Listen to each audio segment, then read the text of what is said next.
Hey all, Sai here!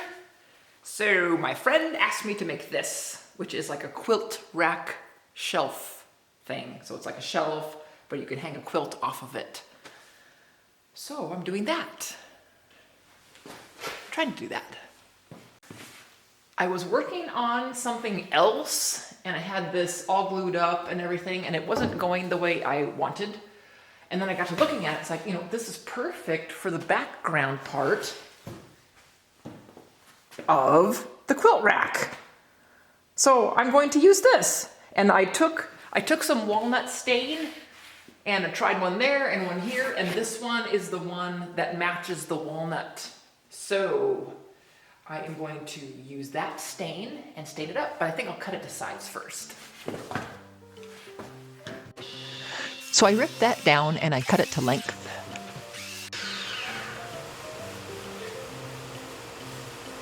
Then I put walnut stain on this. I am using walnut for the rest of the shelf, so I wanted this, which is pine, to look more like walnut.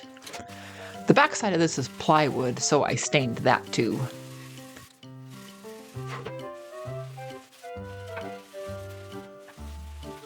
Then Cyclone showed up and helped smooth the stain on the top side again.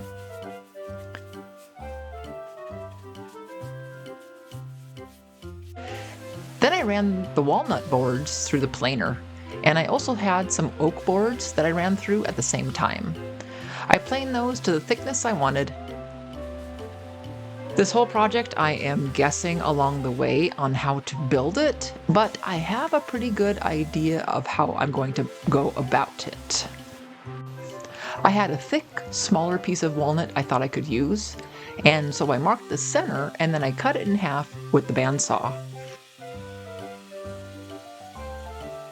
Then ran those pieces through the planer too. I measured and ripped down a board to the width I was wanting. Then I used the hand router to router the sides, adding some roundedness to the edges. And I sanded those down to 220 grit.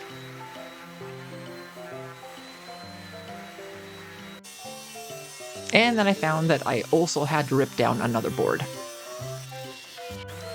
I sanded that big backer board that I had stained to make it feel smooth, and I liked the way that it was looking. Then I thought I should put a verse on the back with the laser. Even though the wood is on the dark side, I wanted to put something on the back for my friend. So I put Psalm 134:3. It says, "May Yahweh bless you from Zion, He who made heaven and earth."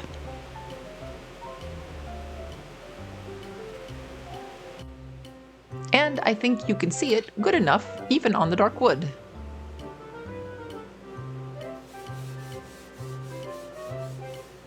Then I added a walnut strip to the bottom so the plywood edge wouldn't show. I glued it and then used the air nailer to put a few nails in it. I sanded some more, then started adding the walnut boards. I put glue on the board and then added a few nails too.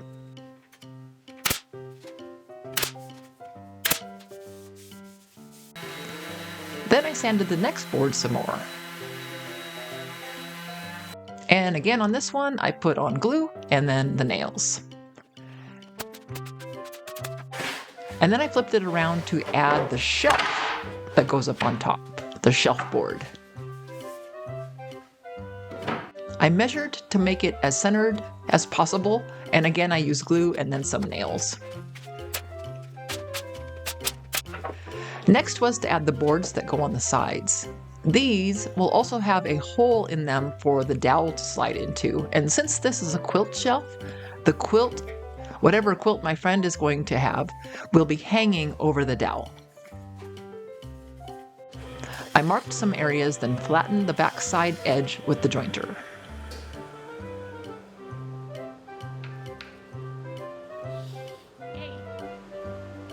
Then I used the dowel and marked where the holes should go.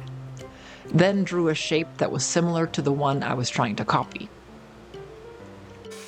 Then cut the first one on the little bandsaw, and and then I used that as a template for the second one, and then I cut the second one out. Then I drilled the hole in the first one, and again, I used it as a template for the hole for the second one.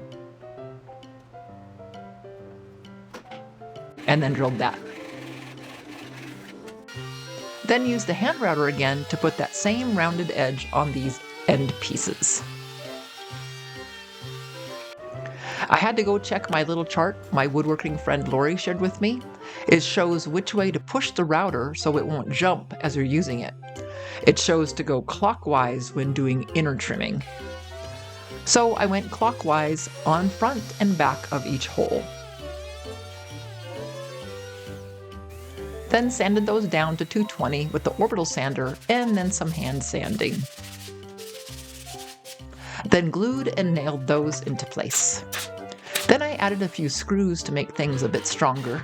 I made pilot holes, then drove a screw into each of those. And I placed a few on each end and also to hold the top shelf board. I looked for a walnut dowel and could not find one, so I used the walnut stain again and stained this one.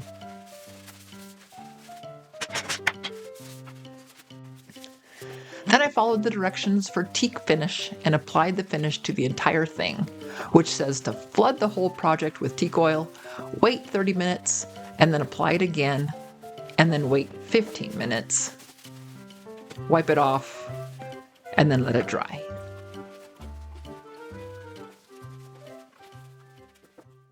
Hey, so it's all finished, and I have husband up there holding it up for me. So this is the walnut quilt shelf rack, I guess you could say. So thanks so much for joining me, everybody. And oh, by the way, husband started a channel called Hardwood Inspirations, Metal, Woodworking, and Travel. So he just started that, and he has his first 2 videos up already. So if you want to check that out, go for it. Hardwood Inspirations, I'll put a link in the description box below. So thanks for joining me, everybody, and we'll see you next time. Bye! Okay.